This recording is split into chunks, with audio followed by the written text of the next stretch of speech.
The Blair Witch Project was one of the most experimental films of its time because of its found footage style of filmmaking and Blair Witch antagonists that you never actually saw. I'm looking forward to seeing how Blair Witch the game will make use of a benevolent force for an antagonist and how it'll implement the ever-imposing sense of psychological horror the movie is known for.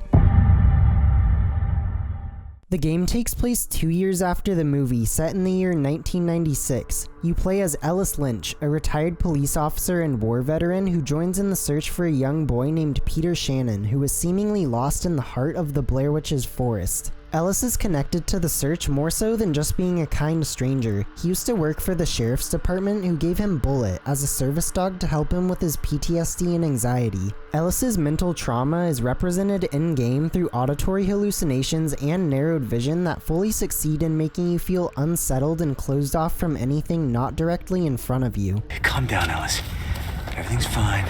It's all in your head. The game teases Alice's backstory through walkie-talkie conversations as well as cutscenes that serve as flashbacks, giving you glimpses as to why Alice is here in the first place. I just can't be around you anymore. Figuring out Ellis's past is the main driving force of the game. You want to figure out the reason Ellis and his ex-wife Jess got divorced, why Ellis doesn't work for the sheriff's department anymore, and how Peter Shannon is connected to Ellis. There's so many good mysteries in Ellis's backstory that I was hooked from the start and wanting to know everything that happened. Upon arrival at the search party, you find the police have already started the search, so you grab a radio and head off into the forest with your dog companion Bullet. Bullet is your only sense of solace in the twisted Blair Witch forest other than the occasional phone call from Jess. You can command Bullet to do several actions with the command wheel, but he's mostly functional on his own. Come on, look around, boy. You do have to try and watch his behavior for clues as to what to do next though. For example, when he growls, you know there's some kind of otherworldly object or threat nearby. Easy, boy. It's gone now. There's simple combat scenarios as well where you have to watch Bullet's behavior while keeping him close to get rid of otherworldly threats with your flashlight.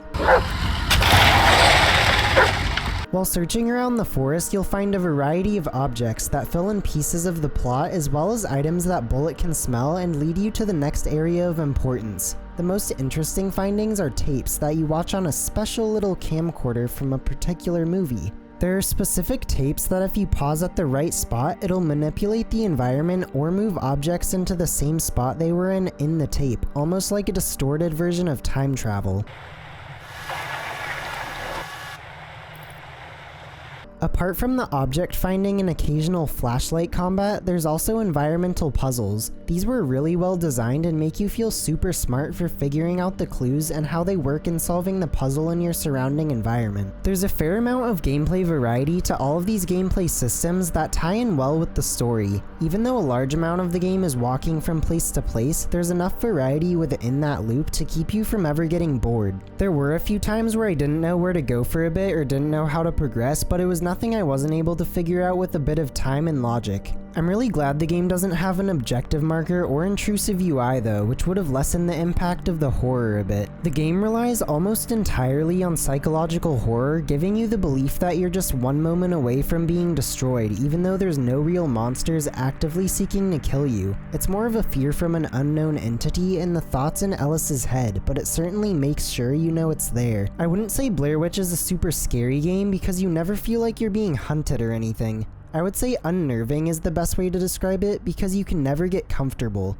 Hey, Psycho, what the hell is this? This thing bleeds. Apart from the oppressively haunting atmosphere and some gruesome imagery, you end up scaring yourself more than anything from the tension you've created that stems from Ellis's thoughts. The forest can change on you without warning or create objects that weren't there before, making you actually think you're going crazy and misremembering what you thought you knew. It's Lanning's car. But how? It was a complete wreck just a moment ago. It'll even change in ways specific to Ellis, like this horrific war scene in the forest to further terrorize him with the PTSD he has from his days as a soldier. As you uncover more about Ellis's backstory and learn what caused his mental traumas, there's certain parts of the game where you aren't sure if what's happening is just in Ellis's head, if the forest is doing it all, or if some of it is actually real. This type of psychological horror with an unreliable story kept me hooked, as I wanted to learn what was real and what was fake. The audio really helps sell this illusion, as there will often be voices and sounds that aren't actually in the world, but you don't know if they're in Ellis's head or if the forest is actually creating them. I wonder it'll snap and kill his wife. The soundtrack is really subtle, but there's specific tracks you pick up on for different events. It's almost non-existent for the most part, but gives the impression of a distant, ominous presence, which matches perfectly to the mood of the Blair Witch Forest and its unknowable yet ever-present threats.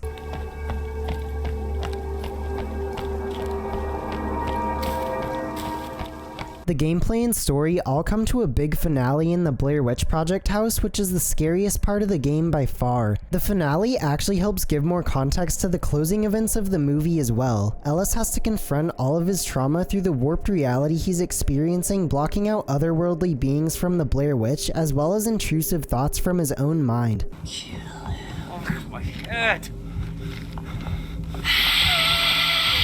Blair Witch surprised me with how story-driven it was, but I wouldn't have wanted it any other way. You're never fully sure what's going on until the very end of the game, which made me beat the game all in one 6-hour sitting. You have to follow Ellis's perspective and make your own judgments about him as holes are filled in about his backstory. Making the protagonist's mental state unreliable was the perfect decision in advancing the Blair Witch series. Because you can't rely on the distorted Blair Witch Forest to be consistent, or Ellis because of his trauma causing him to not know what's real and what isn't, it's up to you to fill in what you think is really going on, making for one of the most engaging stories I've ever played. The only negatives I could see someone having about this game is that it's more of a narrative experience as opposed to a traditional game you play for fun. But if you go in knowing this is a story-driven experience supplemented with a nice variety of gameplay elements, then you're in for an amazing psychological horror game with a story that'll keep you guessing up until the very end. Thanks for watching, and be sure to like and subscribe to see more videos like this in the future.